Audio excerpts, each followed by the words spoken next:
The air in the armory at Forward Operating Base Dagger was a thick, stagnant cocktail of competing odors. It smelled of CLP-4, the ubiquitous gun oil whose scent clung to metal and men with equal tenacity.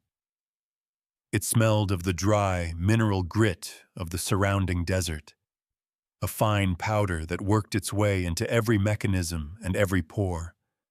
Underneath it all was the faint, sour tang of stale sweat and the hum of overworked ventilation systems fighting a losing battle against the oppressive heat that radiated from the corrugated steel walls.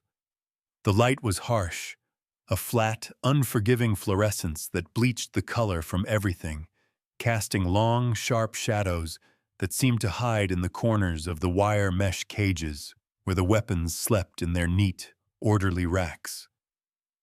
It was a place of function over form, a utilitarian chapel dedicated to the cold sacrament of controlled violence, and it was presided over by a man who saw himself as its high priest. Staff Sergeant Frank Deckard stood behind the thick steel counter, a barrier that was as much symbolic as it was physical.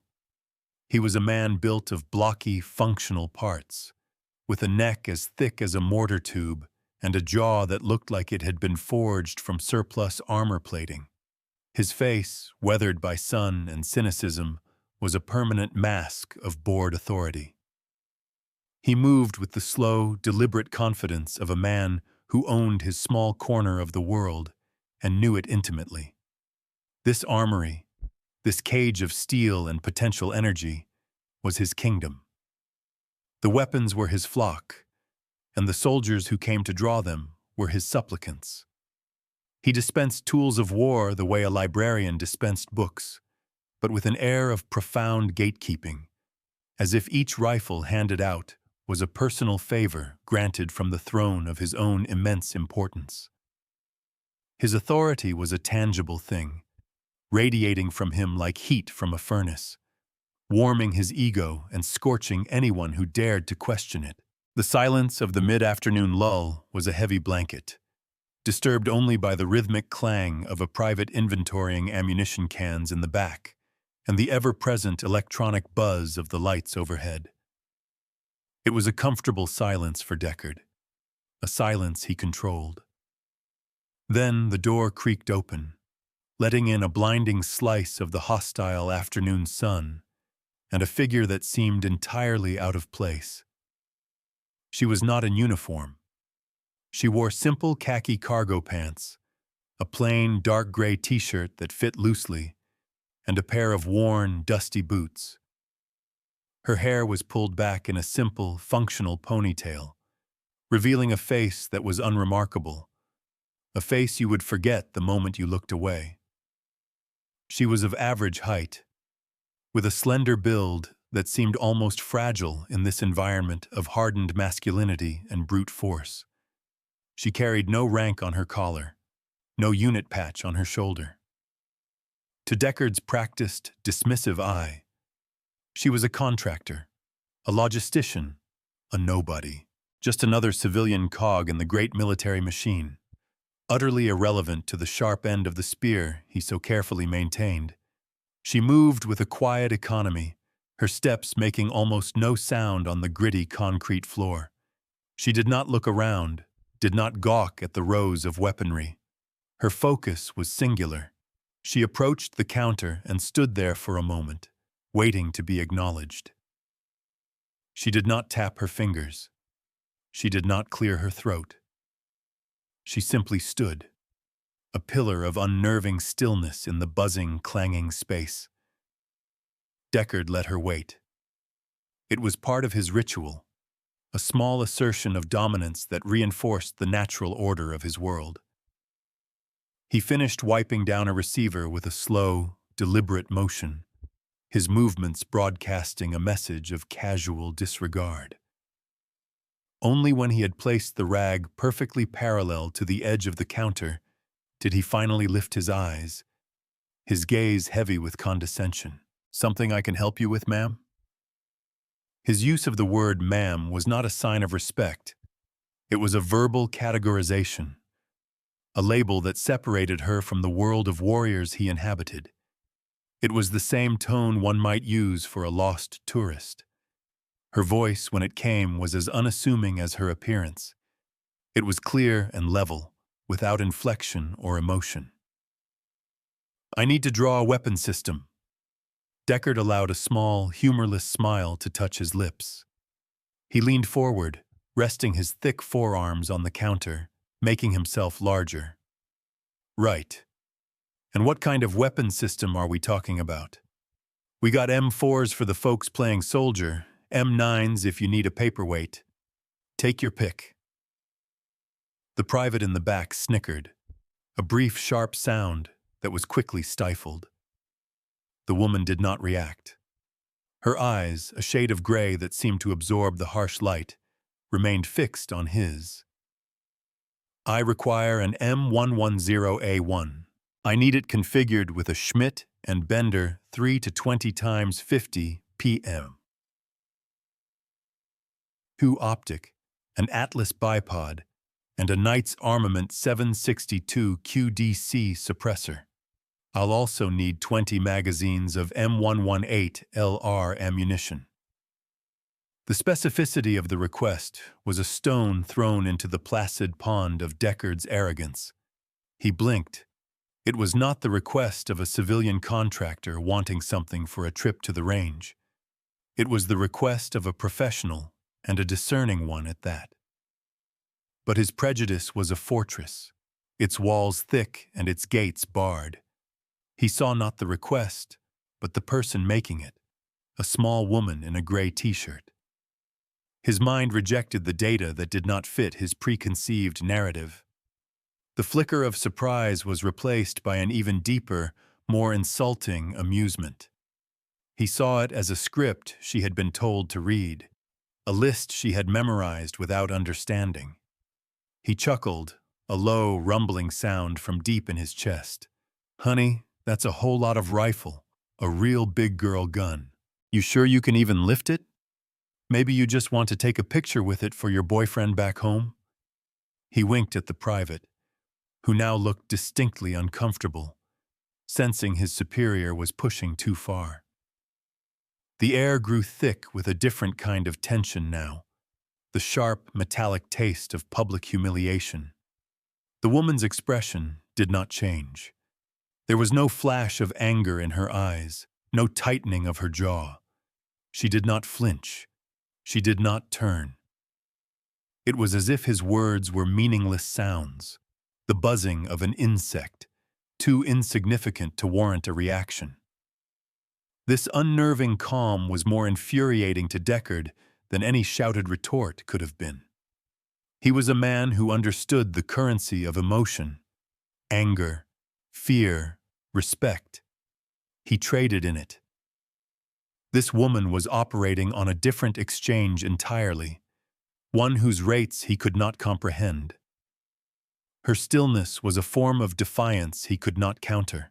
"The authorization code is 94 Alpha Tango 7, she stated, her voice still a perfect monotone. "You can find it under the operational directive from SOCOM Central, Priority 1 Asset Requisition." Deckard's face hardened. She was calling his bluff, using the language of his own system against him. He felt a surge of hot, raw anger. This was his armory, his domain. He would not be made a fool of by some pencil pusher with a memorized code. He slammed a heavy, grease-stained hand flat on the steel counter. The sound was a gunshot in the small space, a crack of thunder that made the private jump and drop a magazine with a clatter. The metal rang, the vibration traveling up the woman's arms where her hands rested on the edge. "I don't care if you have a code from God himself," Deckard snarled, leaning so far over the counter that his face was inches from hers. His voice dropped to a low, menacing growl. "You are in my house, and in my house I decide who gets what. And you, little lady, you get nothing. Now get out of my armory before I have you escorted out." He was using his size, his voice, his entire physical presence as a weapon. the only kind he truly knew how to wield in a contest of wills. He expected her to recoil, to shrink, to finally show the fear and submission he felt was his due. She did none of those things. She simply held his gaze, her own eyes as calm and deep as a frozen lake. She did not even blink. It was a terrifyingly inhuman response. It was the dispassionate calm of a lioness allowing a jackal to dance at the edge of its kill radius, knowing that the distance between annoyance and annihilation was a single effortless twitch of muscle. She seemed to be analyzing him, cataloging his rage as a data point, an environmental variable to be noted and dismissed. Then, just as the silence stretched to a screaming breaking point, the world outside the armory tore itself apart. It began not with a bang, but with a deep, resonant whoomp that was felt more than heard, a sudden overpressure that pushed on the eardrums and rattled the very bones in their sockets. It was the unique, gut-wrenching signature of an incoming mortar round. Before the sound of the explosion even registered, a second and third whump followed in rapid succession. The air was split by the shriek of the siren, a rising, falling wail of pure electronic panic that clawed at the nerves. The world outside the steel box of the armory dissolved into a cacophony of destruction. The ground bucked, a violent tremor that sent loose equipment skittering across the floor. The lights flickered, died, and then came back on, powered by the groaning backup generators. "Incoming! Incoming! Incoming!" The shout was a formality. The message had already been delivered by the explosions that were now walking their way across the compound. Chaos erupted. The private, his face a pale mask of terror, fumbled to put on his helmet. Deckard, his personal confrontation instantly forgotten, spun around, his training kicking in. But it was panicked training, reactive training. He began shouting orders, his voice loud but frayed at the edges. "Get those ammo cans secured. Peterson, get on the net. Find out where that's coming from. I want a full battle rattle issue for all personnel in here now." His commands were textbook, the standard by-the-book response to an attack. But this was not a standard attack. A new sound joined the chorus of explosions, the high, vicious chatter of heavy machine gun fire, far too close. A rhythmic, hammering sound that meant the perimeter had been breached. This was not a simple mortar harassment. This was a complex, coordinated assault, and Deckard's playbook had just been rendered obsolete. His loud commands were adding to the noise, not cutting through it. He was a bastion of conventional authority, and the foundations of that bastion were crumbling into dust with every new explosion. And then, through the noise and the rising panic, a new element was introduced. It was movement. The woman, the quiet, unassuming civilian, moved from the counter. Her previous stillness was revealed not as passivity, but as a state of coiled potential, a spring compressed to its absolute limit. Now it was released. She did not run or scramble. She flowed. Her movement was a study in absolute efficiency, a predatory growth that was both beautiful and terrifying to behold. In 2 fluid steps, she was around the end of the counter, vaulting over the security gate with the practiced ease of an Olympic athlete. She landed silently inside the armorer's sacred space. Deckard spun, his mouth open to shout, to challenge this unbelievable transgression. But the words died in his throat. The woman he had been berating moments ago was gone. In her place was something else entirely. Her face was the same, but it was now a mask of pure, diamond-hard focus. Her eyes, once calm, now burned with an almost supernatural intensity, scanning, processing, calculating at a speed that seemed impossible. She was no longer a person. She was a purpose. She did not ask for permission. She did not explain her actions. She assumed command not by demanding it, but by the sheer, undeniable force of her competence. Her voice cut through the din, not because of its volume, but because of its absolute, unshakable authority. It was crisp, clinical, and laced with a language that made Deckard's head spin. That's a coordinated attack. Mortars are for suppression. Heavy machine gun is pinning the east gate. They're creating a breach point. Peterson, she said, her voice never rising, yet it commanded the private's instant, undivided attention. Get off the local net. It's compromised. Switch to tactical satellite channel 79er. Encrypt. Burst transmission. I need real-time SIGINT from orbital asset Sierra Kilo 2. Tell them Spectre is requesting a full diagnostic on all unregistered RF emissions within a 5-click radius. Go. Now. The private stared, dumbfounded for a half-second, then scrambled to the comms unit, his hands flying across the console with a newfound urgency. The name Spectre meant nothing to him, but the authority with which it was spoken was a physical force. Deckard stood frozen, a statue of disbelief. Orbital assets? SIGINT. This was the language of generals and spy masters, not logistics contractors. The woman, this Spectre, ignored them both. She moved to the rifle rack, her hands gliding over the weapons until they found the M110A1 she had requested. Her fingers danced over the receiver, the optics, the suppressor. It was not assembly. It was a conversation. She put the weapon system together in less than 30 seconds, the clicks and snaps of the components locking into place sounding like the final notes of a deadly symphony. She racked the bolt, the sound a clean, sharp punctuation mark in the chaotic sentence of the attack. But she did not stop there. She grabbed a field tablet from a charging station, her fingers a blur across the screen. She jacked it directly into the FOB's central command network, bypassing security protocols with a series of codes that flashed too quickly for the eye to follow. A three-dimensional map of the base bloomed on the screen. Red icons representing enemy positions were already appearing, populated by the data she had demanded from the sky. They're not at the East Gate. They're through it, she announced to the room, though it felt like she was speaking to the entire world. They're using the barracks as cover, advancing on the command post. It's a decapitation strike. Deckard. She said his name, and he flinched as if struck. Your automated perimeter defenses. What's their power source?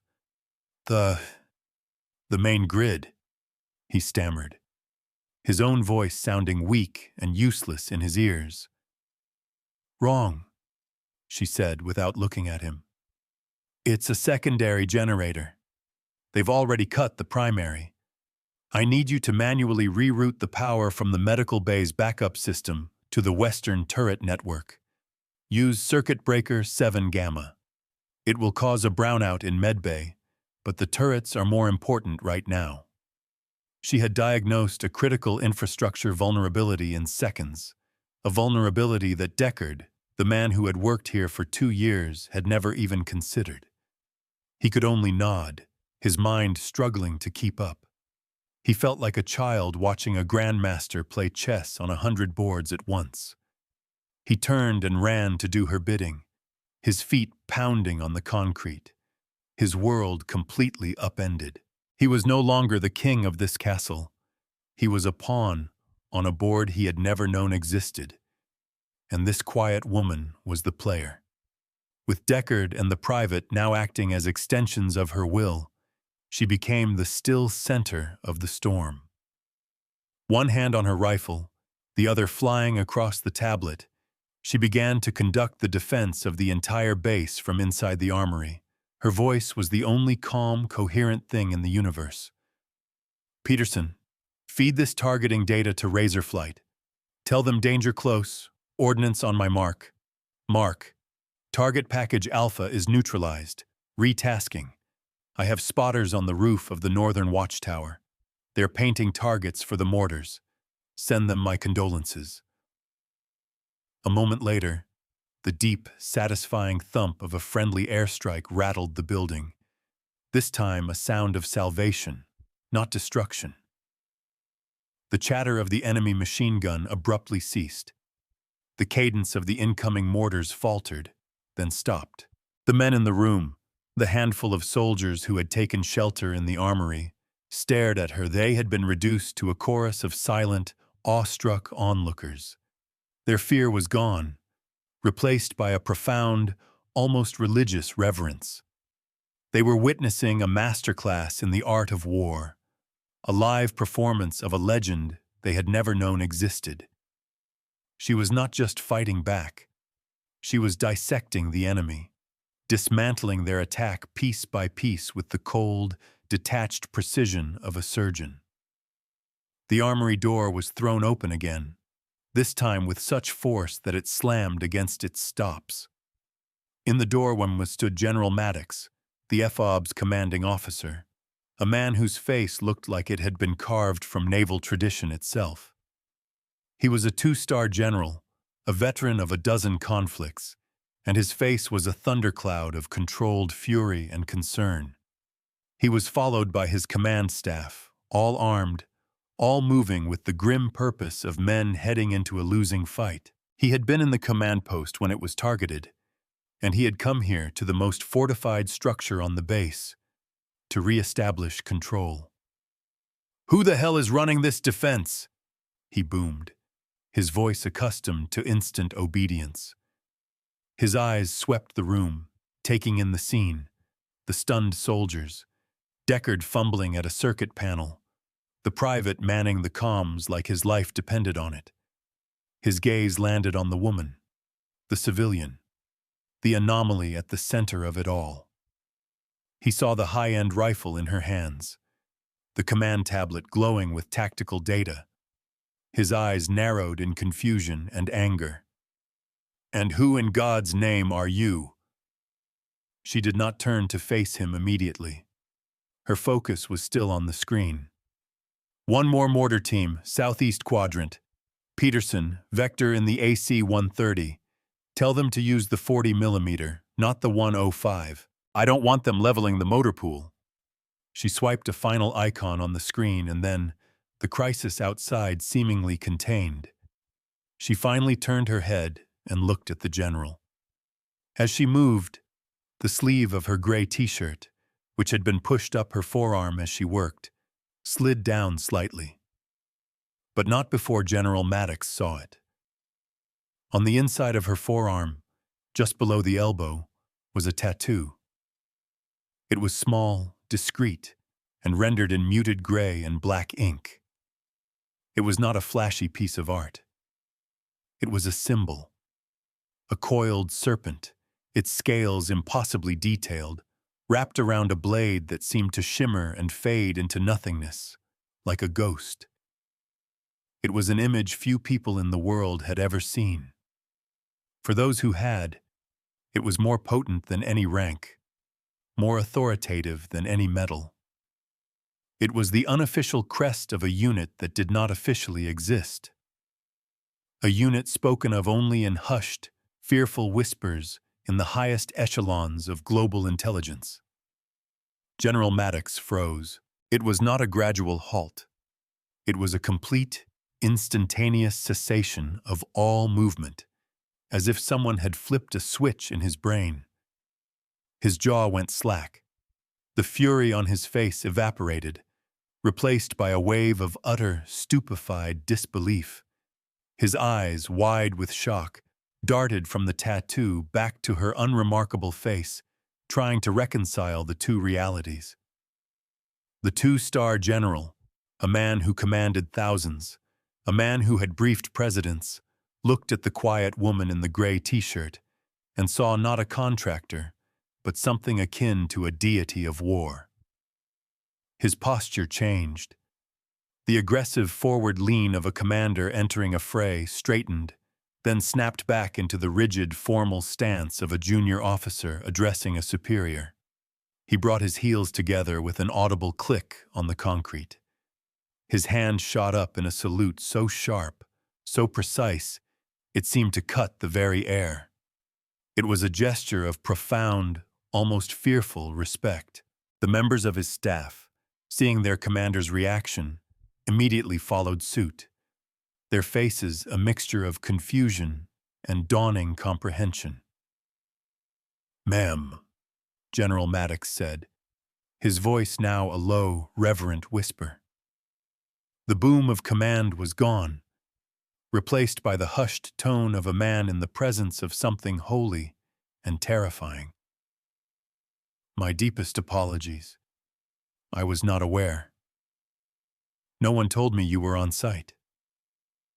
The silence that followed was more profound than any explosion. It was a vacuum, sucking all the air and noise out of the room. Staff Sergeant Deckard, who had just finished rerouting the power, turned to see this tableau.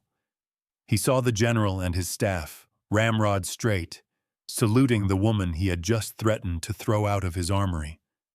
He saw the look on the general's face, a look of pure, unadulterated awe. Deckard's world, which had been cracked and shaken, now shattered into a million irreparable pieces. His brain simply stopped working. Maddox held his salute, waiting to be addressed. The woman gave a slight, almost imperceptible nod. "It wasn't on your need to know, General. I was just passing through." Maddox finally lowered his hand, but his posture remained rigid.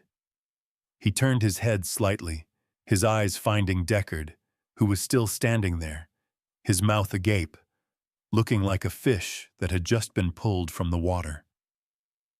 The general's gaze was cold iron. He didn't need to know the whole story. He could see the residue of it in the tension, in Deckard's stunned face, in the woman's calm possession of a rifle she clearly hadn't been issued by a cooperative armorer. He looked back at the woman, his expression one of deference. "Ma'am, my base is yours. My command is yours. What do you need?"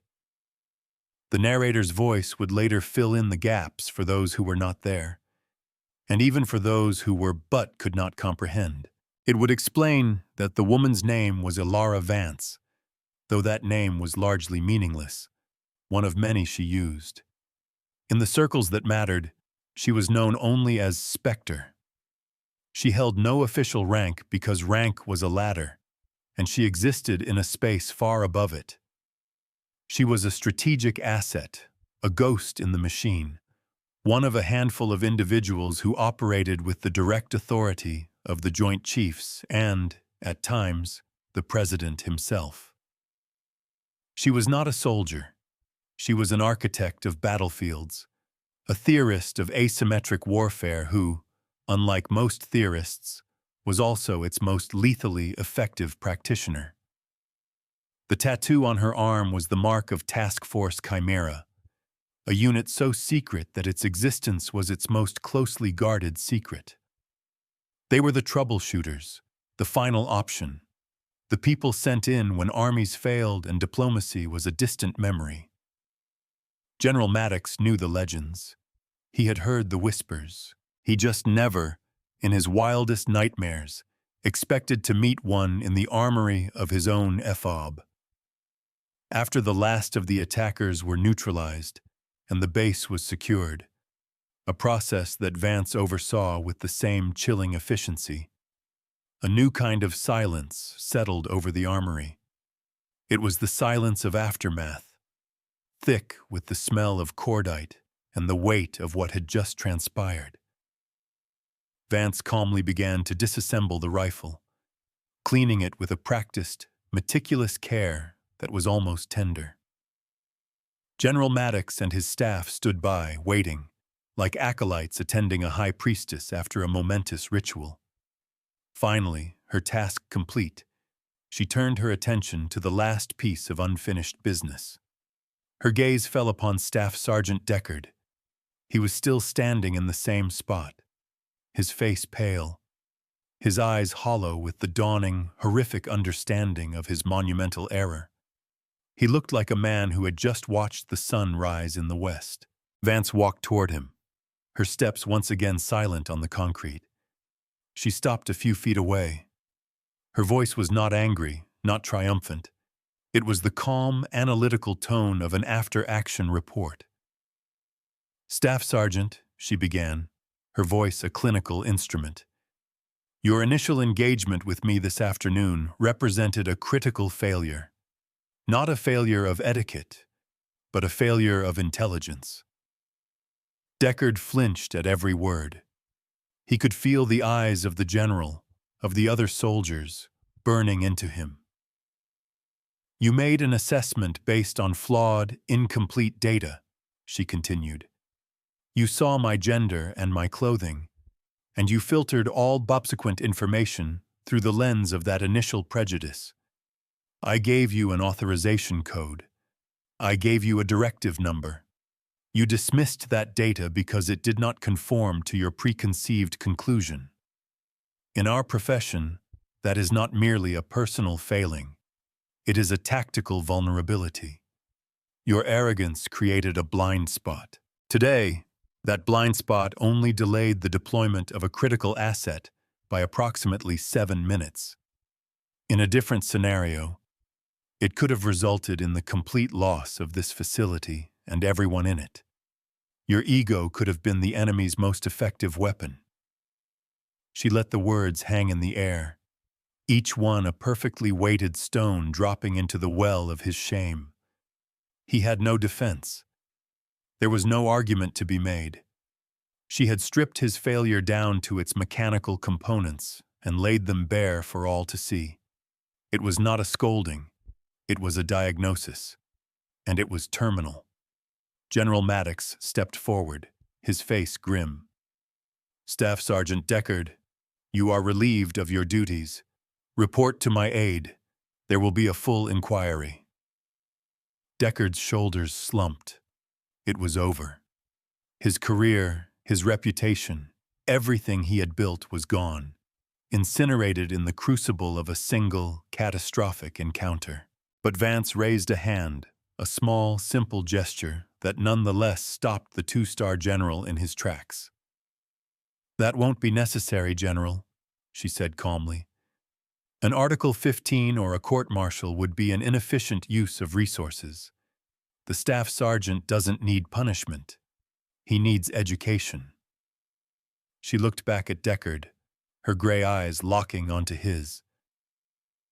"Effective tomorrow at 0600, you are my new executive assistant. You will carry my gear. You will maintain my weapons. You will sit in on every briefing and every operational planning session I conduct during my time here. You will observe, you will listen, and you will learn. You will learn what an asset looks like, and you will learn to see beyond the uniform it wears. Is that understood, Staff Sergeant?" It was a fate far worse than any official punishment.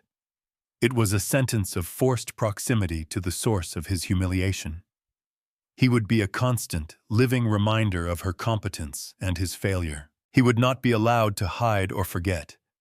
He would be re-educated, his worldview dismantled and rebuilt from the ground up under her direct, unrelenting supervision.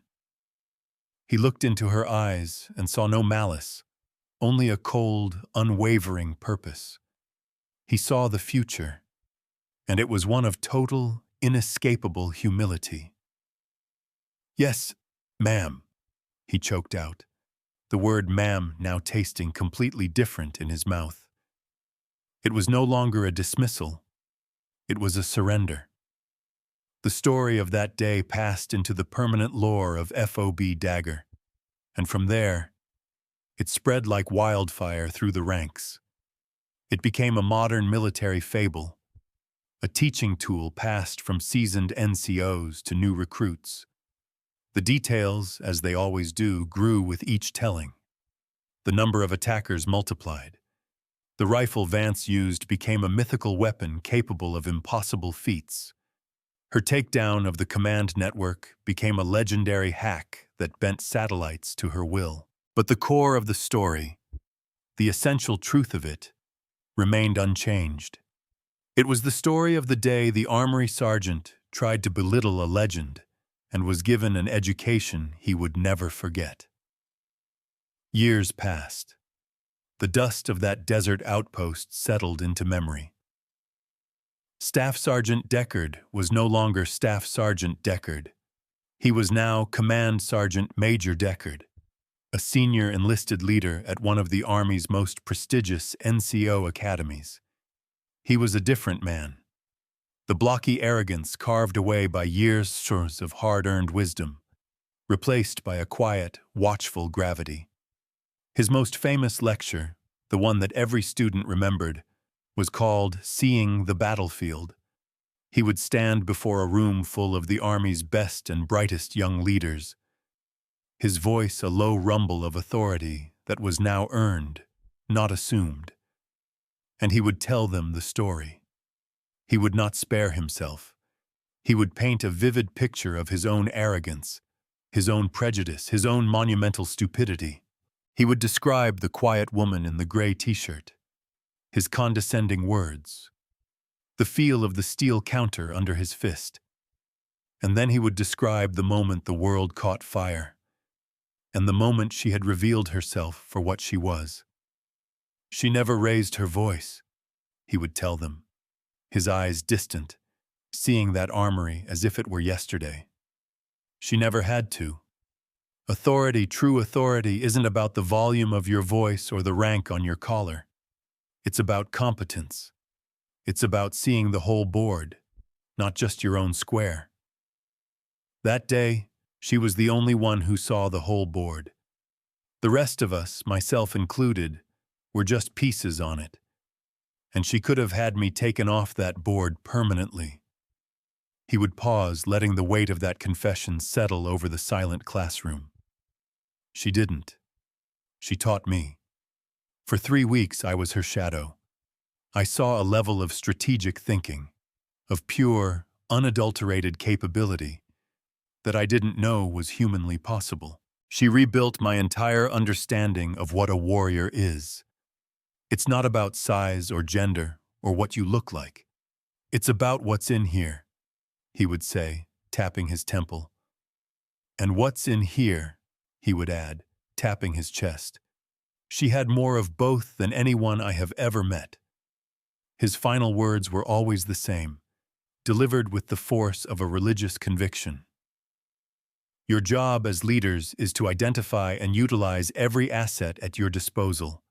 And you will fail at that job if you let your ego or your prejudice build a wall between you and the truth. Look for competence. Look for it in the quietest corners, in the most unassuming packages. The most dangerous person in the room is often the one who doesn't need to prove it. Your lesson today, and for the rest of your careers, is to learn to see them before the shooting starts. Do not make the mistake I made. He became the guardian of her legend, using his own shame as a shield to protect a new generation from the poison of their own assumptions. The story, in its essence, is a parable for a world that too often confuses style with substance, volume with value. It serves as a stark reminder that true strength is not loud, but quiet. It is not boastful, but demonstrated. The quiet professional, the hidden master, is an archetype that resonates because it embodies a fundamental truth, that the measure of a person is not found in the claims they make, but in the actions they take when everything is on the line. Alara Vance was more than a soldier. She was a standard, a walking embodiment of an ideal that states that competence is the only true authority, and that respect must be a reflection of proven worth, not a tribute demanded by an accident of birth, a uniform, or a title. It is a lesson written not in a manual, but in the hard-won clarity of a crisis, a lesson that Staff Sergeant Deckard and all who heard his story would carry with them for the rest of their lives. The legend of Spectre, became a quiet promise that substance will, in the end, always triumph over shadow.